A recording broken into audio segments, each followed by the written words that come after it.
Robin at Laxtractive coming at you from Southern California, here to introduce a review by Spawn of Peepo of the Venom mesh piece by East Coast Dyes.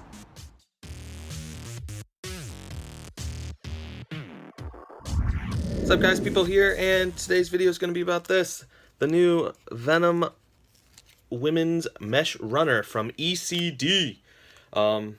Just first things first, thanks for opening up, Robin. I really appreciate you sending over the video. And, I mean, we got to talk about women's stuff these days, because there's some pretty sweet stuff coming out, as well as already out. Now, I mean, with the release of this, ECD also got their first women's pro-sponsored athlete. I will leave it up to you to go find her, because I can't be telling you everything. You guys got to do a little bit of research yourself. But so, Venom Mesh Runner, it's just this centerpiece here. The kit comes in this little I didn't get a kit package, but it's this little package, like a circular package, where the mesh is kind of rolled up inside of it, and I believe it has the other materials needed for the pocket. Otherwise, it should just be the mesh that's in there. But this is strung up in the String King Legend W for display purposes, to just kind of show you how it's going to look when you string it up. But so this piece of mesh is pretty neat. They come in I want to say three or four different things. They have a striker with black and white. They have an all black. They have an all yellow, and I believe they have an all white. So 4 different options currently. I believe the striker is supposed to be a limited edition. Either way, really cool concept. I mean, there's been a couple people out there that make their own center mesh runners, which is pretty neat, and they cut up pieces of ECD and everything like that have the strikers. So really cool concept. But what you guys probably aren't realizing is that this mesh is essentially, I guess, a women's version of Vortex mesh. Vortex mesh has slightly bigger diamonds, so I would say that they have diamonds just a little bit smaller. Yeah, slightly smaller than like Laxroom's 8 diamond mesh. So fairly decent size diamonds. But the thing is, it doesn't run those size diamonds throughout the entire piece of mesh.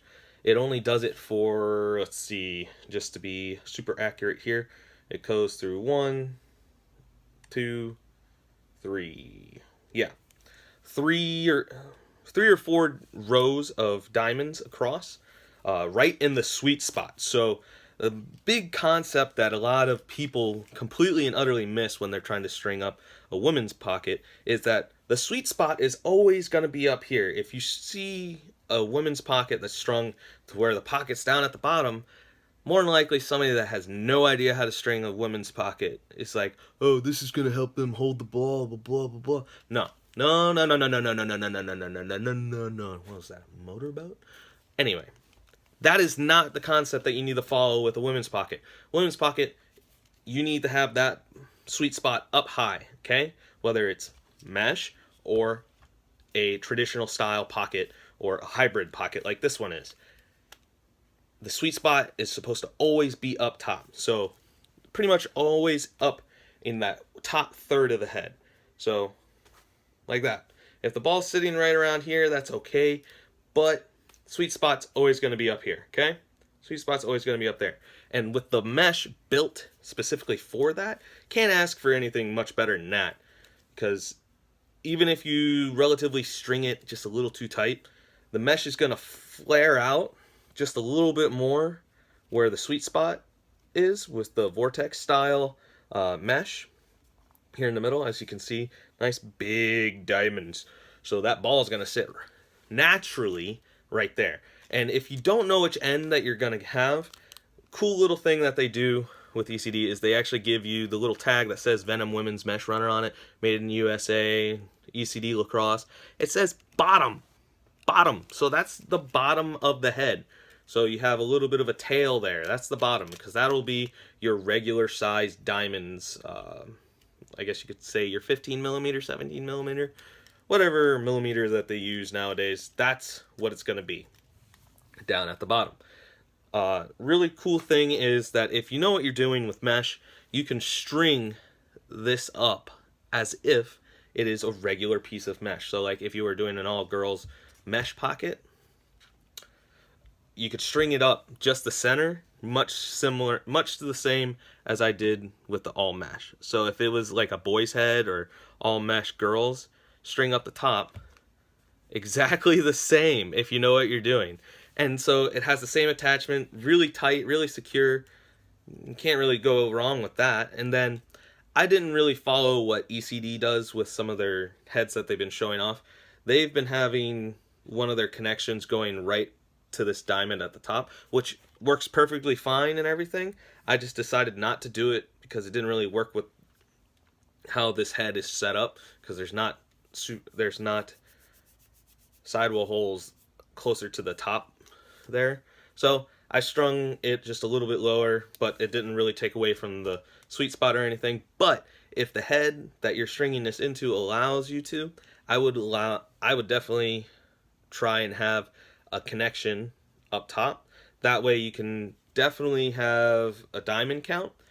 I mean, I believe the rules got tossed out as far as diamond count.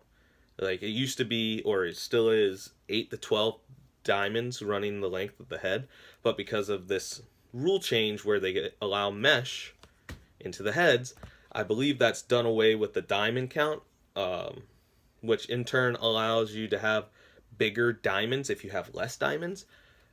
I personally wouldn't really go anywhere below 6 or 7. I would probably stick to 6.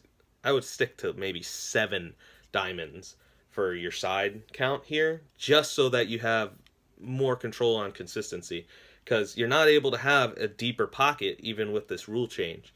So ball still needs to sit right there at the sweet spot, the deepest point of the pocket. It is not allowed to go below the top of the plastic. If you don't know that rule, you've probably been stringing women's pockets wrong and getting people put into the penalty box. So good job, guys. Anyway, really easy to use. It has a nice thick side portion here, as if it is the size of an actual full-size piece of mesh, which you can do a runner that twists around to reinforce it if you want, but I feel that that takes away from the ability to have the amount of hold that this creates just by using cross lace attaching to it. No thick cord going down it. If you are going to reinforce it, I suggest using a piece of cross lace instead of a thicker cord like you would use for like sidewall or whatever. I would honestly say just use cross lace, because one, that'll allow the pocket to remain malleable or pliable, to be able to allow that ball to really sit there. So yeah, I mean, great concept. It allows you to kind of, if you've been using like traditional pockets or centerpiece pockets, this is just another way to stay with your comfort zone, but to allow you a higher level of performance. And that's what I feel that you get from the Venom centerpiece from ECD. This is in their women's line, really cool. It doesn't take away from the fact of using cords for shooters. Honestly, I would say, I mean, I believe the rules have changed to where the shooters can't touch. That used to be the rule as well. I believe the new rule allows you to have the shooters touch now. You like it? Do you like it, Zeph? No? No? You don't like it? Anyway, so just overall, really easy concept. You don't have to really change anything as far as being able to string if you've been stringing regular centerpieces or anything like that, just traditional girls' pockets. This isn't a huge change. Now, I would probably suggest if you're going to string this, you do 8 or 9 diamonds. Otherwise, it's really probably going to throw off what's going on here as far as what the vortex diamonds are supposed to do. Are you comfy? Yeah. I got a cat in a girl's head video. What you gonna do about it? So, real great concept. It's a semi-soft material. I wouldn't say, I don't believe they have a semi-hard version, which I wouldn't suggest it considering what goes on with girls' heads as far as you don't want a hard pocket, you want a soft one. So, all in all, amazing product. East Coast Eyes kept with the tradition of traditional and didn't just try to come out with something ridiculous and try and completely change the wheel, redesign it, rebuild it, whatever. Just took a concept that they already had with the vortex mesh having a sweet spot to hold, and really just catering to the methods that already existed for women's pockets. I'm sure later down the road rules are going to keep changing and such, but and probably their products are going to follow those trends. But as far as keeping with the current trends and just making something that's efficient and reliable, if I was coaching girls, or if I had a little girl and I had to string up her stick for her, I would use this. I wouldn't use a full piece of mesh just because I feel the performance is a little differing if you were to just use regular mesh. But great concept, great product. I don't believe it's supposed to be too expensive. I don't think I've seen a price tag for it yet, but I would expect the centerpiece. I mean, on average, your centerpieces are between like $7 and $25. I think is the high end for like the launch piece from STX.